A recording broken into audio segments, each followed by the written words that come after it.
Asterisk disclaimer. This content is intended for mature audiences only. Viewer discretion is advised. My name is Claire. I'm 45. And if I'm being honest with you, painfully honest, I don't know what the hell I'm doing anymore. It's not that I feel old. I actually don't. Not most days. I still jog in the mornings. I still wear my favorite tight jeans even though I pretend I don't care what people think. And I still catch men looking when they think I'm not paying attention. But there's this hollowness, you know? Like I'm watching my life happen from behind a thick pane of glass. I lost my husband 3 years ago. Cancer. It was slow and cruel and private. He died in our bed, holding my hand. That kind of goodbye changes you. It leaves an ache that isn't loud, just constant. But this story isn't about him. It's about Ethan. He's 27. A shipper at the logistics company where I've worked for over a decade. I'm head of HR, supposed to be the one with boundaries, rules, lines that don't get crossed. And for a while, I played the part perfectly. Polite smiles. Professional distance. But Ethan, he sees people in a way that's disarming. Unfiltered. And I think that's what cracked me open. He'd linger just a moment longer when dropping off files. He'd tease me about my coffee addiction. He'd remember what book I was reading and ask about it like it mattered. I'd pretend to roll my eyes, but I liked it, the attention, the way it felt new, the way he made me feel seen. And one night, when I was too tired to fake my smile anymore, he looked at me and just said, "You don't have to pretend with me." I don't know how it turned into what it did. A text here, a lunch there. Then one night, after a company event, he offered to walk me to my car. I let him. And when I turned to thank him, he kissed me. Soft, almost scared. And I kissed him back like I hadn't felt anything real in years. For a while, it felt reckless and thrilling. The kind of secret that made me feel alive again. He'd come over late, after his shifts, still smelling like cardboard and sweat. We'd drink wine on the couch, curled under blankets that suddenly didn't feel so heavy. He'd touch my hand like it was a question. I'd answer with a kiss. But desire, real desire, needs more than stolen moments. And slowly, so slowly I almost missed it, something shifted. He'd still come over, but sometimes he'd scroll through his phone while I talked. Our kisses got shorter. His touches more automatic. Once, while we were lying in bed, I reached for his hand under the covers, and he pulled it away without even noticing. It wasn't sudden. That's the cruel part. It was gradual, like a song you love that slowly gets played too often. You don't even realize you've stopped feeling it. I remember the exact moment I knew something had changed. It was a Saturday. Rainy. We were watching some dumb action movie on the couch. I leaned my head against his chest, like I'd done 100 times before. But this time, his arms stayed at his side. He didn't shift toward me. He didn't kiss my forehead. He just kept watching the screen. And I sat there, head against a body that used to feel like home, and I realized I felt alone. Not just in the room, but in the whole relationship. I looked up at him, at his perfect jawline and easy smile, and felt like I was borrowing something that was never mine to keep. And for the first time since my husband died, I felt something colder than grief. I felt forgotten. Not by him. By myself. That was the moment. That quiet, stupid moment on a rainy Saturday. And ever since then, I've been trying to figure out when it all started to slip, and whether I have the strength to pull myself out. Ethan thinks touching me is the same as loving me. He doesn't say it out loud, not in words, but it's in the way he grabs my waist when I'm pouring coffee, the way he kisses the back of my neck when I'm doing dishes, the way his hands always find their way up my shirt when we lie down together. And I let him. Most of the time. But something in me resists now. It's not him I'm pushing away. Not exactly. It's the feeling of being handled instead of held, of being touched before being understood. I know he's trying. I know that in his own way, he cares deeply. He just doesn't speak the same language I do. Ethan didn't grow up with softness. His dad walked out when he was a kid. His mom worked double shifts nursing homes, overnight cleaning jobs. He told me once, in a quiet moment, that she never said, "I love you," just packed his lunches and left the porch light on. "I don't need words," he said once, pulling me into him. "I show up. I touch. That's how I love." But for me, love is a conversation. A presence. It's being with someone in silence and still feeling safe. It's noticing the shift in tone, the weight behind a sigh. It's asking, "Are you okay?" And listening, really listening, when the answer is complicated. Last Thursday, I'd had a hard day at work. 2 department heads were at each other's throats, and I had to sit between them like a parent between toddlers. I was emotionally drained, craving just a few minutes of stillness. Ethan showed up that evening unannounced. He does that a lot lately, and it used to make me smile. That impulsive charm, that boyish grin, hands full of takeout and cheap red wine. But this time, I just wasn't in the mood. I was curled on the couch in my robe, hair up, mascara smudged, reruns humming in the background. He walked in, kissed me on the forehead, and without a word, slid his hands under the robe like it was a greeting. "Hey," I said, gently pulling away. "Can we just sit?" "I'm really not. You're always tired lately," he interrupted. Not angry, just confused. Like he couldn't understand why I wasn't reacting the way he wanted. I thought maybe this would help. Get your mind off things. His touch was supposed to comfort me. It used to. But now it felt like another expectation. "I don't need distraction," I said. "I need someone to just be with me." He stepped back. Blinked. "I am with you." "No, Ethan. You're around me. You're on me. But you're not with me." That was the moment it landed, the misunderstanding we kept circling but never naming. He thought I was rejecting him. That I didn't want him. That I didn't desire him. And the truth was, I did. I do. Just not like that. Not without the layers that come first. Not when I'm emotionally depleted and need space before closeness. Not when my heart hasn't been checked in on, but my body's being claimed like a shortcut to connection. He sat down hard on the couch, silent.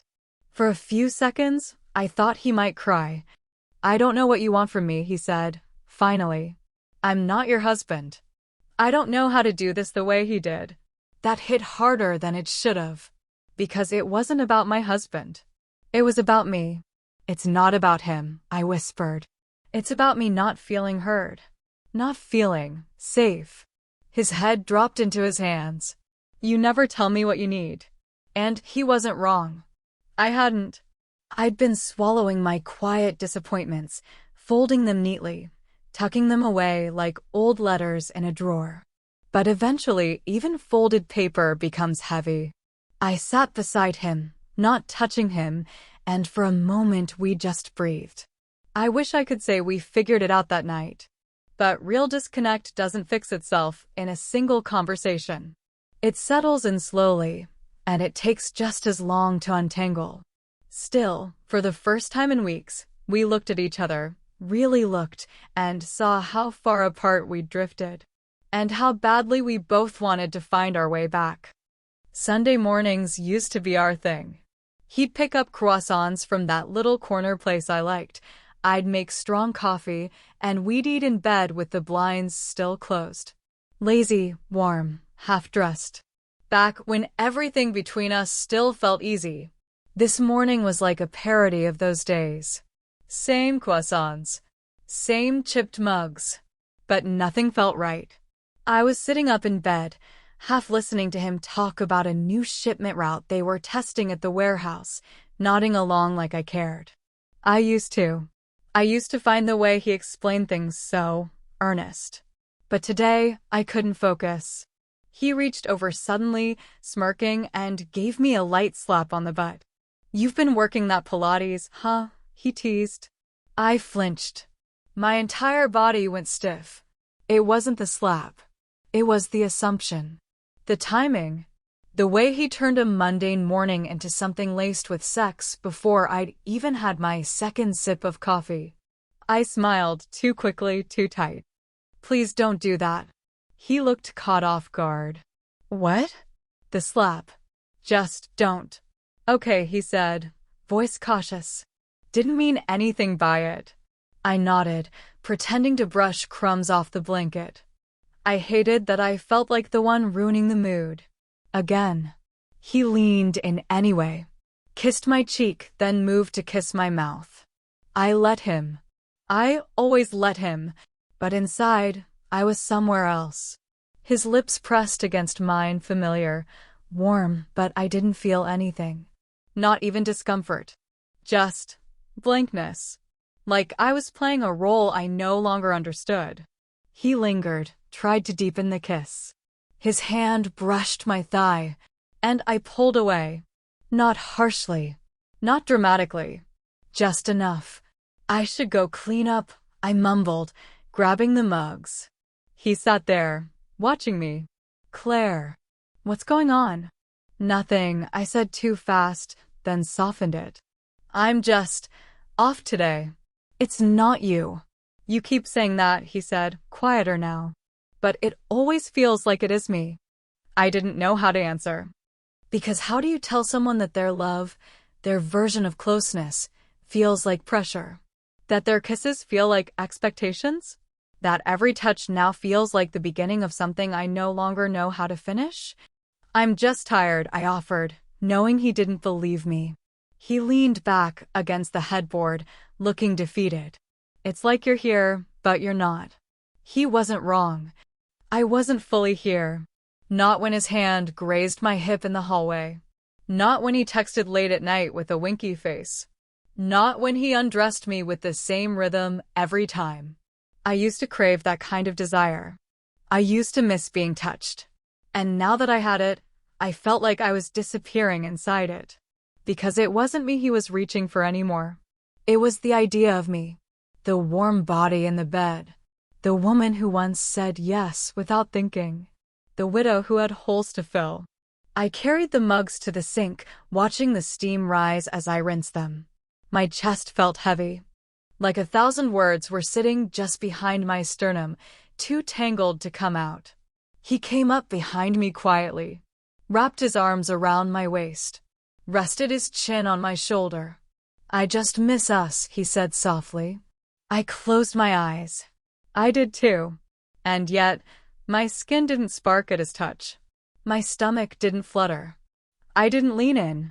Instead, I asked myself the question I'd been asking too often lately. Why does everything have to turn into sex?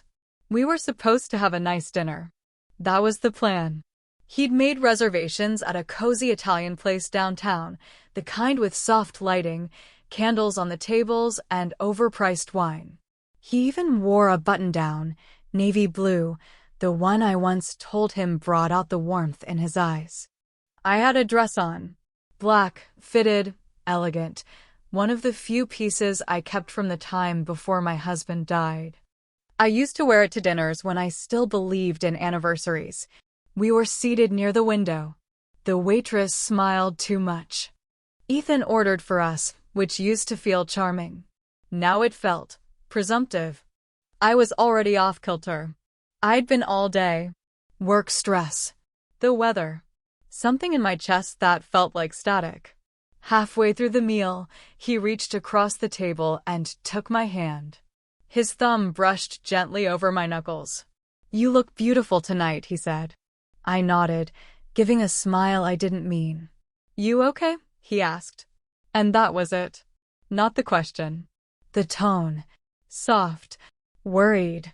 Like he was talking to a child holding in tears. It cracked something open in me. I'm fine, I said. But my voice trembled. Claire. He leaned in. Talk to me. Please. I said I'm fine, I repeated, sharper now. He pulled his hand back slowly. You don't seem fine. And I don't know what it was, the way he looked at me, the pity in his voice, The weight of pretending I was still the woman who wanted this night to matter, but I snapped. God, Ethan, can you not touch me for one meal? Just one night without it leading somewhere. His eyes widened. People at nearby tables turned. I didn't care. I came here for dinner, I continued, louder than I meant to. Not foreplay dressed up as compliments. He looked stunned. I wasn't, Claire, I wasn't trying to. Yes, you were. You always are. Every smile, every touch, every gesture, it's all just one long prelude to sex. And I'm so tired of pretending it doesn't feel that way. The waitress appeared, hovering awkwardly with our entrees. Ethan nodded stiffly, and she placed the plates down without a word, retreating like a ghost. Claire, he said again, quieter now. Where is this coming from? I wanted to answer. I wanted to explain the ache, the numbness, the guilt I carried for no longer responding to the man who was supposed to make me feel alive again. But all that came out was something bitter. You're not him, Ethan. You're not my husband. And I need you to stop trying to replace him. His jaw clenched. I could see the hurt flash across his face before he looked down at his plate. For a few seconds, neither of us spoke. I wiped at my eyes. I hadn't even realized I was crying until I felt the mascara streak down my cheek. I didn't mean that, I whispered, but it was too late. The damage had landed. He pushed his plate aside, stood up slowly, and said, I was never trying to replace him, Claire. I just wanted to matter to you. And then he left. Just like that. Walked out of the restaurant with his hands shoved in his jacket pockets and his shoulders hunched.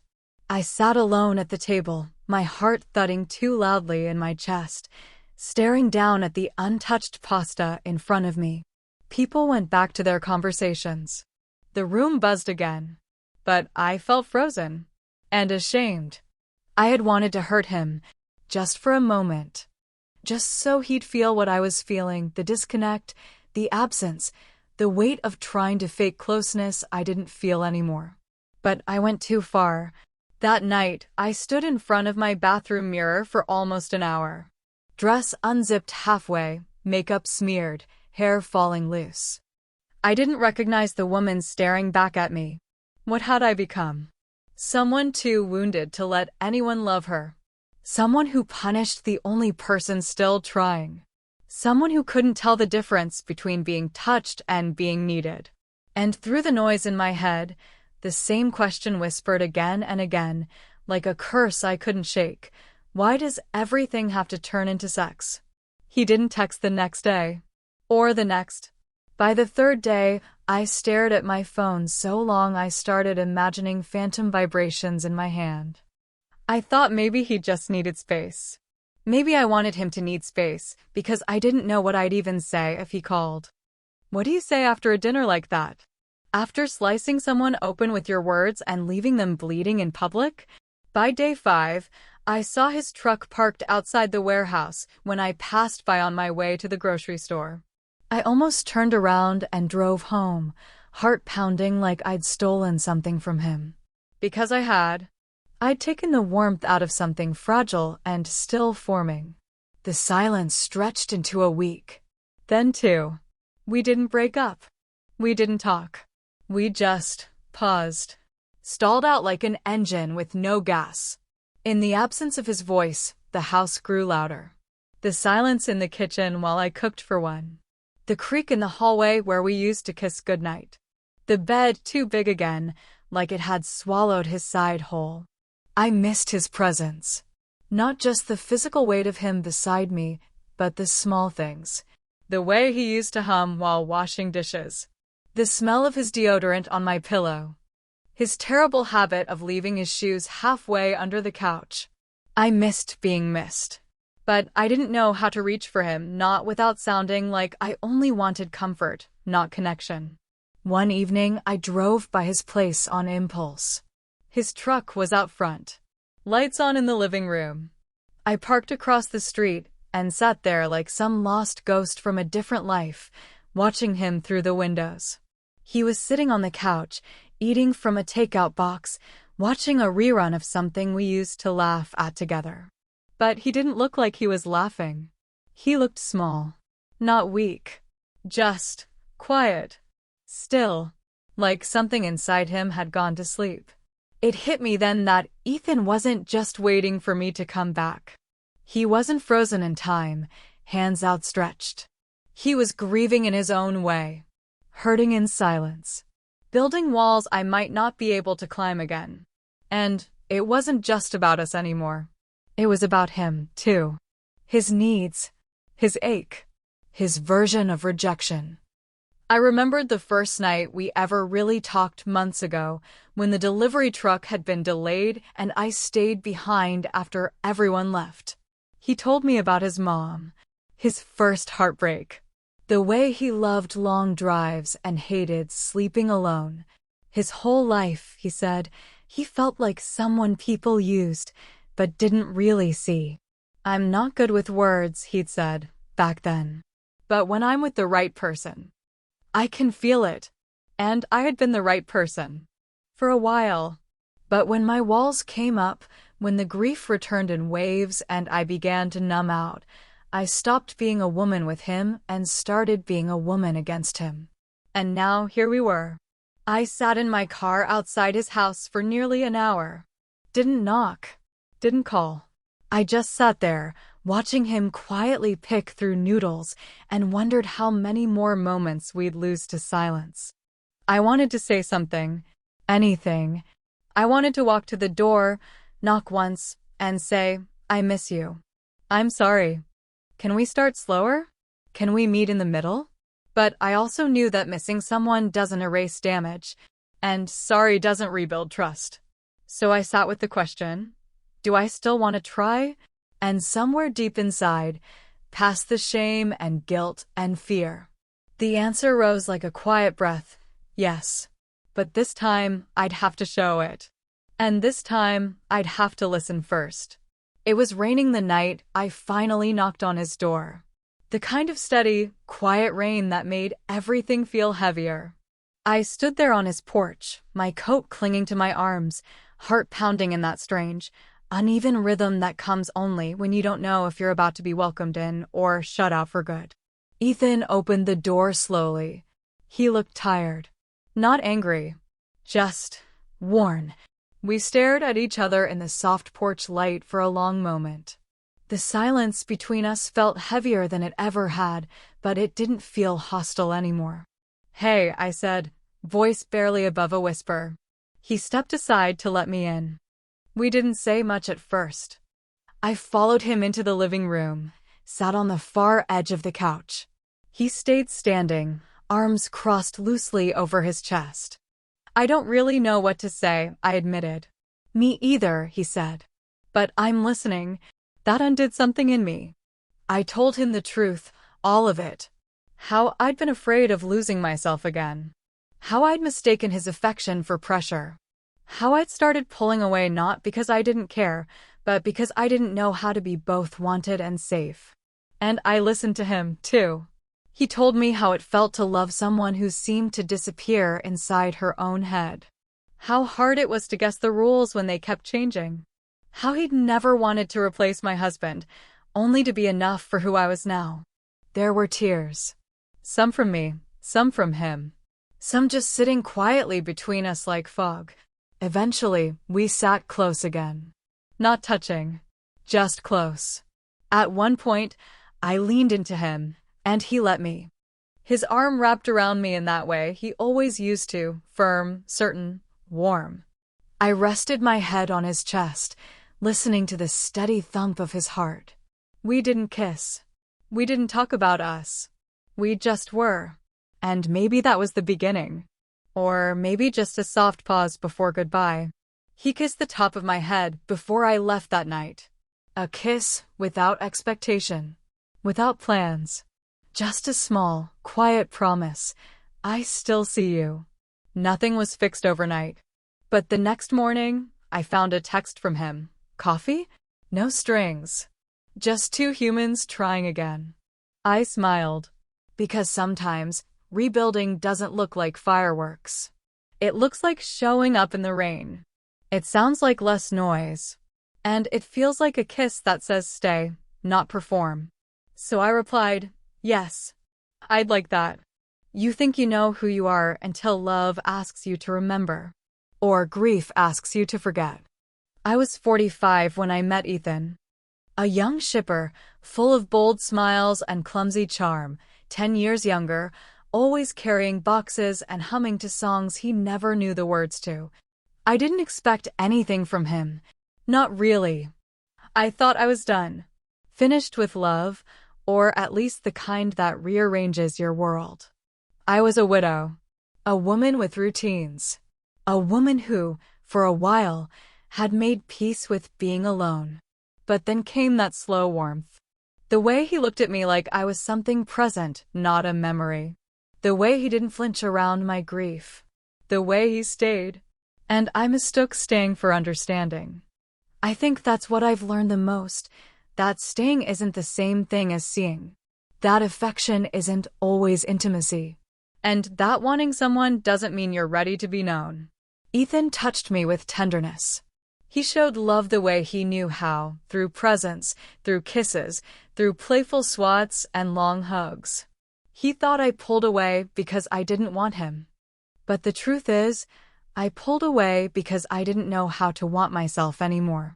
That's what no one tells you about losing someone. It's not just the partner who disappears, it's the part of you who existed in their arms. I didn't know how to be desired again without feeling disloyal. I didn't know how to be touched without wondering what I owed for that comfort. And the sex? It wasn't about the act. It was about the weight, the pressure, the subtle panic of needing to perform like the woman he imagined, the woman I once was, or pretended to be. I wanted to want him. God, I did. But desire without safety is just a trap you dress in silence. When I snapped at him that night in the restaurant, it wasn't just cruelty. It was self-protection wrapped in shame. And when I saw his face, the way it crumpled, quietly, I realized I wasn't protecting anything worth saving by staying silent. We talked eventually. We stripped back the show and found something quiet underneath, not fireworks, but embers. We're still figuring it out. Coffee turns into dinner. Dinner turns into walks. Sometimes there are kisses. Sometimes just hands resting nearby. There are no rules, no timelines. Just respect. Just breath. And some days, I still freeze when he touches me a certain way. Not because I don't want him, but because I'm learning to let my body feel again, without guilt, without fear, without the ghost of who I used to be whispering in my ear. I'm not the woman he met on the loading dock, and he's not the boyish, easy laugh I first fell for. We've both softened. We've both hurt. We've both stood in the dark waiting for the other to come back. But here's what I've finally come to believe. Love isn't about rescue or erasing pain. It's about recognition. Someone seeing you, really seeing you, not for who you were or who you're trying to be, but for who you are in all your messy, aching truth. And intimacy? It's not built in bedrooms. It's built in kitchens, in conversations that shake you, in staying when it's hard, and holding space when the other person has no words left. Would I do it again? Yes, even the mistakes, even the silence.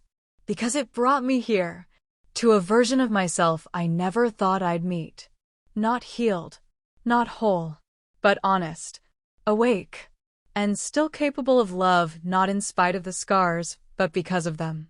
So, if you're listening to this, if you're in that space between needing and fearing, between wanting and withdrawing, I just want to tell you something I wish I'd known sooner. It's okay to take your time. It's okay to ask for what you need. It's okay to want touch and still need tenderness first. And it's okay to say, I'm not ready, and still be worthy of staying. You are not broken. You are becoming. And love, real love, will wait for the truth.